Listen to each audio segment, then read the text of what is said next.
പുതിയ വ്യോമസേനാ മേധാവി ആരാണ്? Air chief marshal Amarpreet Singh. 2024 നാറ്റോയുടെ പുതിയ സെക്രട്ടറി ജനറലായി ചുമതലയേറ്റ നെതർലൻഡ്സിലെ മുൻ പ്രധാനമന്ത്രി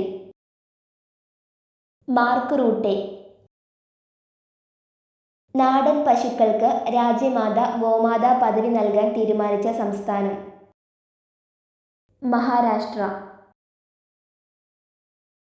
വംശനാശ ഭീഷണി നേരിടുന്ന കടലിലെ ഏറ്റവും വലിയ സസ്യബുക്കുകളായ ദുഗോങ്ങിനെ സംരക്ഷിക്കാൻ വേണ്ടി രാജ്യത്തെ ആദ്യത്തെ ദുഗോങ് കൺസർവേഷൻ റിസർവ് നിലവിൽ വരുന്ന സംസ്ഥാനം തമിഴ്നാട്. 2022 സെപ്റ്റംബറിൽ പൊതുജനങ്ങൾക്കായി തുറന്നുകൊടുത്ത അലിപൂർ ജയിൽ മ്യൂസിയം സ്ഥിതി ചെയ്യുന്നത് എവിടെയാണ്? കൊൽക്കത്ത.